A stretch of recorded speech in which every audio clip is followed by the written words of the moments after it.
Moore's Law. Imagine you have a tiny city where all the computer's thinking happens. This city is called a microchip.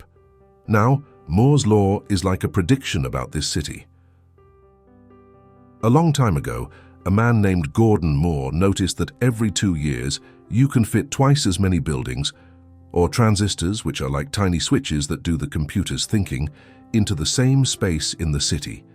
It's like the city planners found a way to make buildings smaller and smaller, so they could squeeze more of them into the city and make the city work faster and better. Moore's Law says that this will keep happening, and it's mostly been right for many years. This is why phones and computers keep getting faster and smarter, even though they stay the same size or even get smaller. Murphy's Law. Murphy's Law is something you might have heard when something goes wrong. It's a funny way of saying, if something can go wrong, it will. For example, imagine you have a big glass of grape juice. Murphy's Law is like saying if you could spill the juice and make a big purple stain on the carpet, it's likely that someday you will. It doesn't mean that things always go bad, but it's a reminder to be careful and think about what could happen if we're not paying attention. Sometimes grown-ups use Murphy's Law to plan for problems and make sure they have a mop ready, just in case that grape juice spills. Click subscribe to this channel to get more topics you love.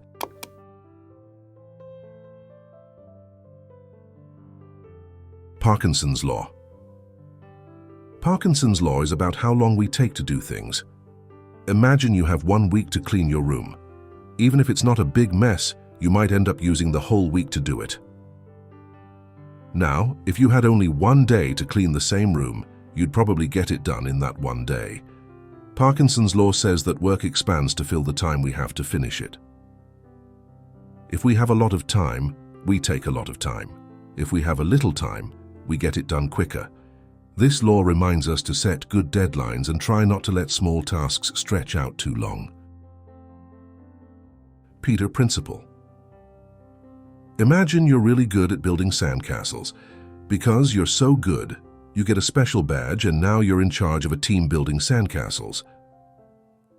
But being in charge isn't just about making sandcastles, it's also about organizing the team, deciding who does what, and making sure there are enough buckets and spades. The Pareto Principle is a way of saying that sometimes people are promoted to a job where they're not as good as they were at their old job. The idea is that you keep getting promoted until you reach a job that you can't do very well, like if you were great at making sandcastles but not so great at leading the team. It's a reminder that just because you're super good at one thing doesn't mean you'll be super good at everything, especially if the new thing is very different from what you were doing before. Pareto Principle. Have you ever noticed that in a bag of jelly beans, you might find a lot of your favorite flavor and only a few you don't like as much? The Pareto Principle is like saying that in many things in life, 80% of the effects come from 20% of the causes. For example, you might wear your favorite 20% of clothes about 80% of the time, or 20% of the kids in your class might be causing 80% of the noise. It's a handy rule to understand how things work in life and business. A small number of things can make a big difference. It tells us that if we figure out which part of our work or life is like those favorite jelly beans, we can focus on that and get a lot of good stuff done. Say's Law. Say's Law is about making and buying stuff. Imagine you set up a lemonade stand and earn some money. Now you have money to spend on things you want, like comics or more lemons, to make more lemonade. Say's Law suggests that making things, like your lemonade, creates the demand for other things, like the comics. It's like saying, if you build it, they will come. The idea is that if there are enough people making things and earning money, they will use that money to buy other things, and everyone can keep trading happily. Archimedes Principle. Imagine you're taking a bath and you have a toy boat. You put the boat in the water and notice it pushes some of the water out of the way. Archimedes' Principle is about floating and sinking in water. It says that the toy boat will push away water that weighs the same as the boat. If the boat is heavy and pushes away a lot of water, it will float. If the boat is too heavy and can't push enough water out of the way to match its weight, it will sink. This principle is not just for boats, it's for everything that can go in water, even big ships, or even you when you're swimming. It's a way to understand why some things float and others don't. Hubble's law. Let's say you're blowing bubbles with your gum. As the bubble gets bigger, all parts of the bubble move away from each other. Hubble's law is like this, but for galaxies in space. A man named Edwin Hubble figured out that the universe is like a giant bubble getting bigger. And as it grows, all the galaxies are moving away from each other. The further away they are, the faster they seem to be moving away. This is how scientists learned that the universe is expanding, like a big cosmic bubble getting bigger and bigger. Kepler's laws. Kepler's laws are about how planets move around the sun. Imagine the sun is in the center of a playground merry-go-round and the planets are sitting on the edges. Kepler found out 3 cool things. The planets move in an oval path, called an orbit, not a perfect circle. Planets don't move at the same speed all the time.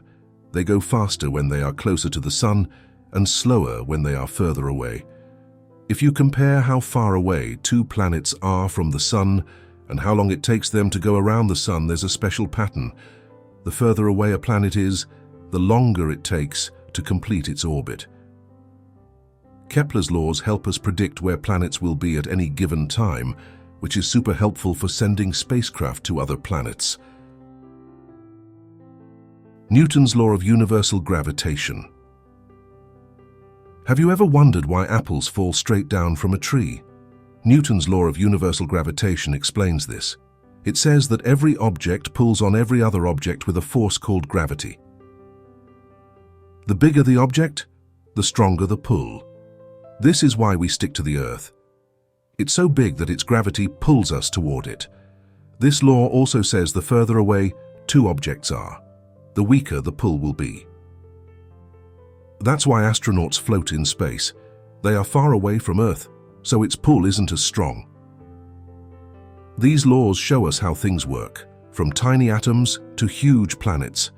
Understanding them helps us make sense of the world and universe around us. Ohm's law. Imagine you have a water hose. The water flowing through the hose is like the electric current in a wire. The pressure that pushes the water out is like the voltage, which pushes electricity through a wire. And anything that makes it harder for water to flow is like resistance in an electrical circuit.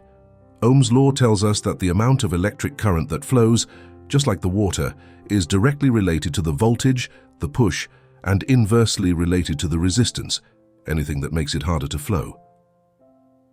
It's like saying, if you increase the pressure of the water, more water comes out, unless the hose is squeezed or blocked, making it harder for the water to flow.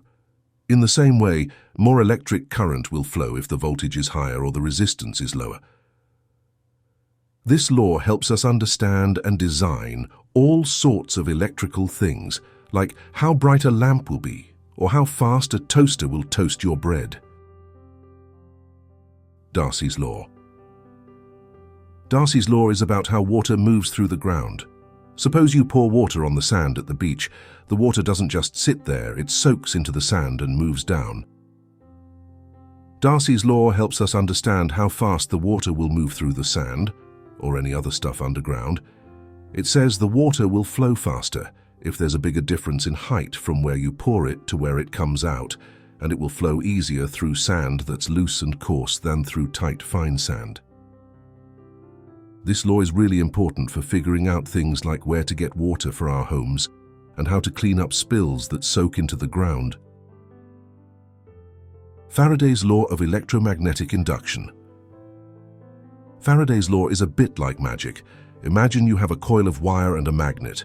If you move the magnet into the coil, you can make electricity without even touching anything. Faraday's law tells us that when the magnetic field around the coil changes, it creates an electric current in the wire. The faster you move the magnet, the more electricity you make. This is how many power plants work, using magnets and coils to generate the electricity that powers everything from your lights to your computer. Coulomb's law. This law talks about how two things that have electric charge will pull or push on each other. Imagine you have two magnets. If both ends are the opposite, one north, one south, they will pull towards each other. If both ends are the same, both north or both south, they push away. Coulomb's law is like that, but for electric charges. Things with different charges attract, pull to each other, and things with the same charges repel, push away from each other. The strength of the pull or push depends on how much charge there is and how far apart the things are. This law helps us understand how everything from atoms to electricity works. Bernoulli's Principle. Think about blowing across the top of a paper to make it rise. Bernoulli's Principle explains why this happens. It says that when air moves faster, the pressure is lower. So, when you blow over the paper, the air on top moves faster and has less pressure than the air underneath, which lifts the paper up. This principle is also why airplanes can fly. The shape of the wings makes air move faster over the top, creating lower pressure and lifting the plane into the sky. Understanding these laws can be like having the instructions to how the world works.